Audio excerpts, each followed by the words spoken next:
taking Cornell notes as we've taken in the past.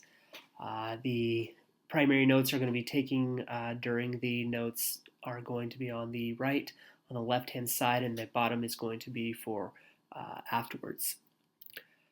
So this is part 3. Politics, alcohol, and race is what we're going to be focusing on. So there was a lot of political corruption by big businesses during the Gilded Age, during the time of Industrial Revolution.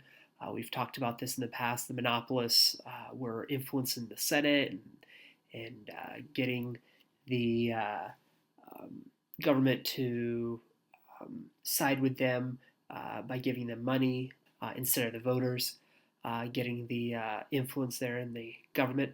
The Pendleton Act would seek to end the political machine's corruption. The political machines in these different cities, such as Tammany Hall, famous Democratic New York corrupt society, they were selling a lot of unnecessary licenses, buying a lot of votes from voters, paying voters to vote for them, granting kickbacks and bribery and hiring their friends. So there's a lot of problems within the cities, and so the progressives would get the Pendleton Act passed, which would seek to eliminate a lot of this corruption there. At the state level, a lot of the progressive reforms are going to be successful, and the 17th Amendment would be an amendment to the Constitution, which is going to provide for the direct popular election of U.S. senators. Previously, the representatives at the state level had chosen the federal senators, but now the federal senators, such as in California, we have Barbara Boxer and Dianne Feinstein, those are elected by the people instead of the state representatives. And so, again, we see the idea of the people being given the power here. Also, at the state level, you have the power of initiative. This is the procedure by which citizens can introduce a subject for legislation, usually through petition signed by a specific number of voters. So if you've ever been to a Walmart, no doubt there's people there that have clipboards that are asking you if you're 18, if you are registered to vote. Those people are practicing the power of initiative. They are trying to initiate a law. And we, the citizens, ourselves can initiate laws. We don't have to wait for politicians to create laws, but we ourselves can initiate a law. This is called a proposition. Now, the initiating of a law, not just getting signatures is enough, though you have to get generally around 500,000 signatures, which is no easy task, but you also have to work through the power of referendum. Once the initiative process has been taking place and the proposition is now on the ballot, now it's for the citizens to referendum it. This is submission of a law proposed or already in effect to a direct popular vote for approval or rejection. So just as the term referee or referendum, the people get to be or act as a referee to choose if the law is good or if it's not. And so every couple years, your parents and you will end up being able to be the power of referendum. So initiate, to initiate a law directly, initiative, referendum to approve the law, so to speak. Then we have the power of recall. The power of recall is the process of removing an official from office by popular vote, usually after using petitions to call for such a vote. This happened with the recall of Gray Davis, a governor in California that was unsatisfactory. He was replaced by the governor, as you see right here, Arnold Schwarzenegger. And so Gray Davis was recalled, and Arnold Schwarzenegger would become the governor. You could say that Governor Arnold Schwarzenegger total recalled Gray Davis, as the joke was back then. So you have initiative, referendum, and recall, all political reforms at the state level that give power to you-know-who, we the people. Next, you have a champion of the progressives, Robert Fighting Bob Lafayette. Robert Lafayette is going to be a Republican governor of Wisconsin, and he's going to push through a lot of reforms. Direct primaries, meaning that people directly are voting for candidates to be on the ballot instead of just the parties voting who's going to be on the ballot. Also, railroad regulations, because a lot of the railroads were overcharging for prices. There's going to be an income tax, and the purpose of the income tax is to finance a lot of his reforms. Worker compensation, when people get hurt, when workers get hurt, they get compensated, they get taken care of. So as you see right here, the progressives definitely are focusing a lot on the people and kind of actually creating a nanny state where the government takes care of the people and regulates things. And so we start to see more of a socialistic government being formed here under the progressives. So even though Robert Lafayette is Republican, the progressive movement will become more and more and more Democratic Party, more liberal, if you will, as the government is involved to regulate and to help out the people. We start getting away from a free market economy and more to a socialistic type economy during this time. Now we get to alcohol. Prohibition, as we've talked about in the past, is the ban, production, and sale and consumption of liquor. Prohibition has been something that has always been tried to be passed through, especially during the 1800s with the temperance movement, but has never actually been passed through. And so liquor was seen as the cause of crime, poverty, and family violence, as we talked about in the past. The 18th Amendment would really be the amendment that truly sees some gains here. And that would be from 1919 to 1933, prohibited the manufacture and sale of alcohol in the United States. That is not just a state law, that is a federal law. So this was a pretty big deal. This law put all these alcohol refineries out of business, saying that they could not manufacture or sell in the United States. So this was a pretty big progressive law that was reached here. And again, the idea was to reduce crime, poverty, and family violence. However, as you can imagine, it actually created that. The unintended consequences are always interesting. The crime level is going to rise. The poverty, it's going to put a lot of beer manufacturers and alcohol manufacturers and wine manufacturers out of business. Also, the family violence.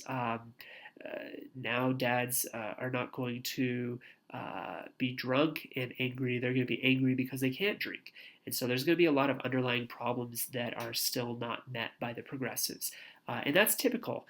When you try to use the government and use laws, oftentimes you don't get to the root of the problem. Instead, you just kind of mask the problem. And that's what Prohibition would do.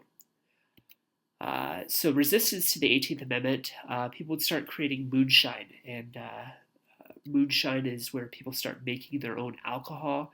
It's called moonshine because it was done in secret, during the dark, oftentimes in bathtubs and things like that. Speakeasies also would spring up, and that was a secret nightclub for gambling and drinking. And so it's called a speakeasy because you're supposed to speak easy about it and not talk about it a lot, keep it on the down low. The mob would also be resistance to the 18th Amendment. The mob really created a lot of violence during this time period. The heyday of Al Capone would be during this time period. And so because the alcohol could not be purchased legally, now the mob is selling it illegally. But in closing, the 21st Amendment would end up taking away the alcohol ban, and it was actually FDR during the Great Depression that he realized that while people were depressed, they needed alcohol and that they needed something to escape the depression and such. Last thing we have here is race, segregation. The segregation means the enforced separation of races. The progressive activists fought in the North and the South, so not just in the South, but also in the North. We've talked about how racism is transcontinental, not just in the South. Against racism to provide educational and job opportunities for blacks. They're going to create such things as black daycares, settlement houses, kindergartens, for blacks, things like that. And the reason that it's just for blacks, these progressives are creating these opportunities just for blacks, is because nobody else is creating it for them. The government is creating things for whites, white preschools and kindergartens, white daycares, white settlement houses, but nothing's being done for the blacks. And so the blacks are taking control for themselves and helping out themselves. This is a picture right here of a black settlement house. As has been done with the immigrants, the blacks are going to create their own settlement houses where they're going to teach people, as you see right here, women with young children, how to do different skills. There's a white progressive there, man, in charge of, and his wife there, in charge of the settlement house. Booker T. Washington, he believed that blacks should prove their worth and work harder before being accepted. So he was a different type of progressive where he believed in educational opportunities for blacks to prove themselves. So he thought that whites deserved their own opinions and that blacks should basically pay it forward, that blacks should prove their worth before being accepted. He was a self-made man, and so he believed that others could do the same as him. He created Tuskegee University as a result of this, where he would educate blacks to prove whites wrong, that blacks can be lawyers, blacks can be doctors. And so Booker T. Washington was a great model of preservation and such. Tuskegee University would be a famous black university. The Tuskegee Airmen during World War II will come out of this university, and they are going to be a famous bomber escort group, fighter pilots, if you will. Very famous. We'll talk about them in World War II. You also have W.E.B. Du Bois, and he's going to contrast Booker T. Washington in that he's going to believe that blacks should not wait for whites. Basically, he does not trust whites, and he believes that blacks inherently deserve acceptance before the whites will give them their proper respect. So he creates the NAACP.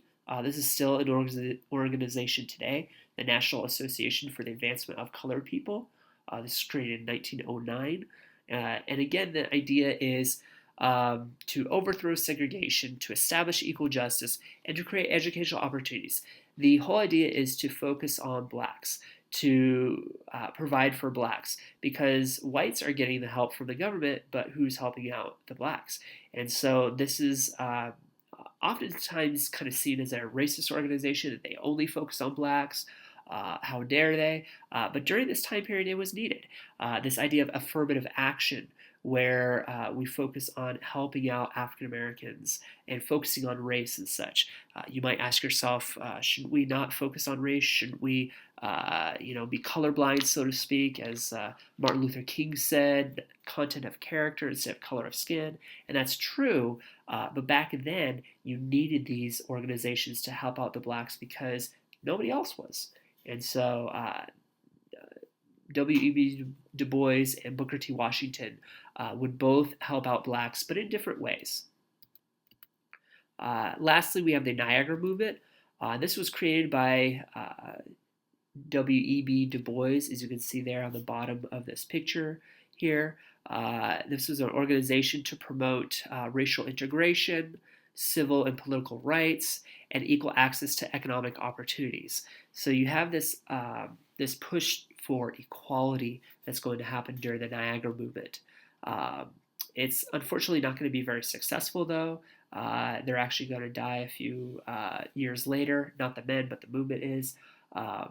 But the model here of the Niagara Movement definitely would influence Dr. King and the other civil rights activists during the 1960s.